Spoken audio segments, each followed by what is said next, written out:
नमस्कार विद्यार्थियों, स्वागत है आपका आपके ही अपने YouTube चैनल KR एजुकेशन में। विद्यार्थियों, आज के इस वीडियो में हम अध्ययन करने वाले हैं कक्षा 10 सामाजिक विज्ञान का चैप्टर 2, जिसका नाम है भारत में राष्ट्रवाद। यह हमारा रिवीजन वीडियो होने वाला है। तो वीडियो में आगे बढ़ने से पहले अगर आप हमारे चैनल पर पहली बार आए हैं तो चैनल को सब्सक्राइब कर लें और वीडियो को लाइक करके अपने दोस्तों के साथ शेयर जरूर करें। तो चलिए आज का हमारा वीडियो स्टार्ट करते हैं। सबसे पहले हमारा है जलियांवाला बाग हत्याकांड। तो विद्यार्थियों, जलियांवाला बाग हत्याकांड 13 अप्रैल 1919 को अमृतसर में हुआ था और 13 अप्रैल को वैसाखी के मेले में शामिल होने के लिए अमृतसर के लोग हैं वो जलियांवाला बाग में एकत्रित होते हैं। लेकिन वहाँ के जो अधिकांश लोग हैं वो रॉलेट एक्ट तथा नेताओं की गिरफ्तारी के विरोध में एकत्रित हुए थे। लोगों को ये पता नहीं था कि अमृतसर शहर में जो मार्शल लॉ है वो लागू किया जा चुका था, यानी अंग्रेज अधिकारियों के द्वारा जो एक कानून था वो मार्शल लॉ है वो लागू किया जा चुका था। लेकिन सब लोग वहाँ पर एकत्रित हो गए और इसकी सूचना है जैसे ही अंग्रेज अधिकारी जनरल डायर को पहुंची तो वह अपने सैनिक है लेकर के वहाँ पर जलियांवाला बाग पर आ गया और बाग के बाहर जाने के जो सभी रास्ते थे उनको क्या कर दिया था विद्यार्थियों, बंद कर दिया। और जनरल डायर के आदेश पर सैनिकों ने शांत बैठी भीड़ पर है वो गोलियां चलाई और इस आंदोलन या इस हत्याकांड में सैकड़ों लोग हैं वो मारे गए थे। यह था हमारा जलियांवाला बाग हत्याकांड। नेक्स्ट है हमारा जो है साइमन कमीशन। तो विद्यार्थियों, जो साइमन कमीशन था वो था ब्रिटिश सरकार का एक वैधानिक आयोग था और इसका गठन है वो 1927 ईस्वी में किया था और इसके अध्यक्ष थे सर जॉन साइमन, यानी साइमन कमीशन के अध्यक्ष सर जॉन साइमन थे और इसका गठन 1927 में किया गया था। और इसका जो कार्य था वो भारतीय संवैधानिक व्यवस्था का अध्ययन करके अपनी सिफारिशें है वो प्रस्तुत करना था। इस आयोग में कुल 7 सदस्य थे, लेकिन विद्यार्थी वो सभी अंग्रेज थे, जिस कारण भारतीय लोगों ने इसका विरोध किया था। और इसके चलते 1928 में जब साइमन कमीशन भारत पहुंचा था तो इसका स्वागत है जो भारतीय जनता के द्वारा साइमन कमीशन वापस जाओ, साइमन कमीशन गो बैक के नारों से और काले झंडे दिखा करके किया गया था। नेक्स्ट जो हमारा टॉपिक है वो है पूना फैक्ट।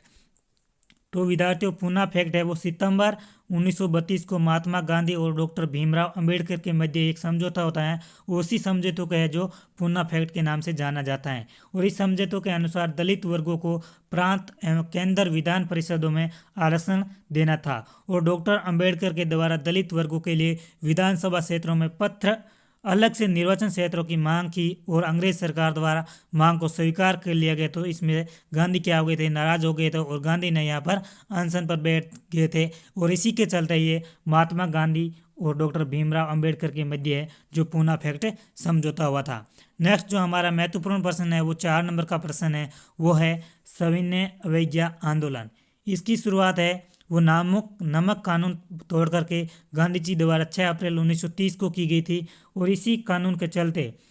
आंदोलन के चलते दांडी यात्रा होती है और महात्मा गांधी द्वारा 12 मार्च 1930 को अपने 78 कार्यकर्ताओं के साथ जो साबरमती आश्रम है उससे 240 किलोमीटर दूर एक दांडी नामक स्थान है, वहाँ पर नमक कर बंद करवाने के लिए दांडी यात्रा है जो शुरू की गई थी। और इसी यात्रा में गांधी जी को 24 दिन का समय लगा और यह 6 अप्रैल 1930 को यहाँ पर दांडी पहुँच कर के क्या करते हैं, नमक बनाते हैं और ब्रिटिश कानून का है वो तोड़ते हैं और सविनय अवज्ञा आंदोलन है वो शुरू कर देते हैं। और इस आंदोलन का जो रूप है उस आंदोलन में लोगों ने ब्रिटिश कानून को क्या किया था, तोड़ा और उसको अंग्रेजों का सहयोग करने से मना कर दिया। और आंदोलन का विस्तार है धीरे धीरे बढ़ता ही गया और आंदोलन है जो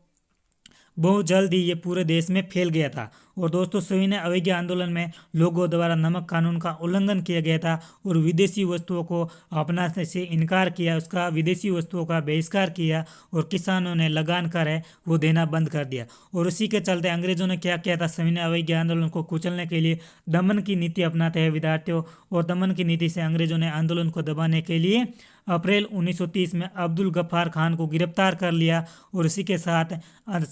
बहुत सारे लोगों पर गोलियां बरसाई, जिससे लोग गुस्सा हो गए, जिससे लोगों में क्रोध आ गया और वो लोग हैं सभी लोग हैं सविनय अवज्ञा आंदोलन में सड़कों पर उतर आए। और इसी के साथ है इस आंदोलन में महात्मा गांधी को है गिरफ्तार कर लिया जाता है। और इसी के साथ में अब होता है सविनय अवज्ञा आंदोलन में गांधी इरविन समझौता जो 5 मार्च 1931 को वायसराय लॉर्ड इरविन और महात्मा गांधी के मध्य होता है। और इसी समझौते के तहत क्या होता है कि गांधी जी है जो हमारा दूसरा गोलमेज सम्मेलन है उसमें भाग लेने के लिए तैयार हो जाते हैं और इसी के बदले विद्यार्थियों जो अंग्रेज सरकार है वो जो इस आंदोलन में गिरफ्तार हुए थे लोग उसको रिहा कर देती हैं और इसी के चलते वापस जो है आंदोलन की पुनः शुरुआत कर देते हैं गांधी जी, क्योंकि दूसरा जो गोलमेज सम्मेलन में जो वार्ता हुई थी वो असफल हो गई थी। और इसी के चलते 1932 ईस्वी में वापस गांधी जी हैं जो सविनय अवज्ञा आंदोलन शुरू करते हैं, लेकिन इस आंदोलन को दबाने के लिए अंग्रेजों ने बहुत सारे प्रयास किए और इसी प्रयास के चलते 1 वर्ष तक यह आंदोलन चलता रहा और यह आंदोलन धीरे धीरे शिथिल पड़ गया, जिसके चलते 1934 ईस्वी में ये गांधी जी ने सविनय अवज्ञा आंदोलन है उसको समाप्त कर दिया। अब है आंदोलन के शुरू होने के महत्वपूर्ण कारण क्या थे। तो विद्यार्थियों जो आंदोलन शुरू हुआ था इसका महत्वपूर्ण कारण था विश्वव्यापी आर्थिक मंदी, यानी 1930 में भयंकर अकाल पड़ा था और इसके चलते जो किसान लोगों की जो मजदूरी थी वो बेरोजगार हो गए थे और जो वस्तुएं जरूरतमंद वस्तु थी वो बहुत महंगी हो गई थी और इसके चलते यह आंदोलन किया गया था। दूसरा जो महत्वपूर्ण कारण था वो साइमन कमीशन था, क्योंकि 1928 ईस्वी में ये साइमन कमीशन भारत आया था और इस कमीशन में क्या था कि पूरे जो अंग्रेज अधिकारी थे यानी पूरे के पूरे लोग थे इस कमीशन में, जो 7 अधिक सदस्य थे वो अंग्रेज थे। तीसरा जो कारण था पूर्ण स्वराज की मांग थी और 31 दिसंबर 1929 को क्या होता है कांग्रेस अधिवेशन में जो कांग्रेस की सरकार है उसके द्वारा पूर्ण स्वराज का प्रस्ताव है वो पास कर दिया जाता है और इसी के चलते ये है जो सविनय अवज्ञा आंदोलन है वो आगे बढ़ने लगता है। और इसी के चलते चौथा जो कारण था वो था गांधी जी की मांगे वो अस्वीकार कर दी जाती हैं, यानी 31 जनवरी 1930 को गांधी जी है एक पत्र लिखते हैं और उस पत्र में क्या करते हैं वो 11 मांगे रखते हैं और ये पत्र है वो लॉर्ड वायसराय लॉर्ड इरविन को लिखते हैं, लेकिन जो लॉर्ड इरविन है वो है इस पत्र की जो 11 मांगे थे उसको अस्वीकार कर देते हैं, उससे मानने से मना कर देते हैं। इसी के चलते जो महात्मा गांधी 11 मार्च 1930 को है सविनय अवज्ञा आंदोलन है वो शुरू कर देते हैं। इसके बाद में जो विद्यार्थियों महत्वपूर्ण टॉपिक रहता है वो रहता है हमारा भारत छोड़ो आंदोलन दूसरे अध्याय का। तो इसमें क्या होता है जो कि 14 जुलाई 1942 को वर्धा में कांग्रेस कार्य समिति द्वारा भारत छोड़ो प्रस्ताव है वो पास कर लिया जाता है और इसी प्रस्ताव के चलते क्या होता है कि 8 अगस्त 1942 को जो अखिल भारतीय कांग्रेस समिति है यह इस प्रस्ताव का समर्थन करती है और इस जिससे ये क्या होता है भारत छोड़ो आंदोलन है ये पूरे देश में फैल जाता है और ये जो है जनसंघर्ष का इसी के चलते जो आह्वान कर दिया जाता है। और इसी आंदोलन में भारत छोड़ो आंदोलन में क्या करते हैं महात्मा गांधी द्वारा अपने भाषण में करो या मारो का नारा दिया जाता है और लोगों द्वारा इस आंदोलन में स्वयं ही कूद कर पड़ जाते हैं और स्वयं ही ये बिना किसी कहने के चलते ही इस आंदोलन में भाग लेते हैं और लोगों द्वारा हड़तालें की जाती हैं जिसमें अंग्रेजों के कार्य ठप हो जाते हैं तथा लोगों ने राष्ट्रीय गीत व नारों के साथ जगह जगह अनेक स्थानों पर है वो रैलियां शुरू कर दी थी। और इसी आंदोलन का चलते विद्यार्थियों सभी लोगों ने इस आंदोलन में भाग लिया, किसान मजदूर व्यापारी आदि ने भाग लिया और आंदोलन को दबाने का जो अंग्रेज सरकार ने भरपूर प्रयास किया, लेकिन अंग्रेजों में इसमें 1 वर्ष से भी अधिक का समय लगा और इसके चलते जो भारत छोड़ो आंदोलन के चलते ही धीरे धीरे अंग्रेजों ने भारत को छोड़ने का निश्चय किया। विद्यार्थियों ये था हमारा दूसरा चैप्टर। आपको वीडियो कैसा लगा? वीडियो अच्छा लगा तो वीडियो को लाइक करें और अपने दोस्तों के साथ शेयर करके चैनल को सब्सक्राइब जरूर करें। मिलेंगे ऐसे ही अगले वीडियो में, तब तक के लिए धन्यवाद।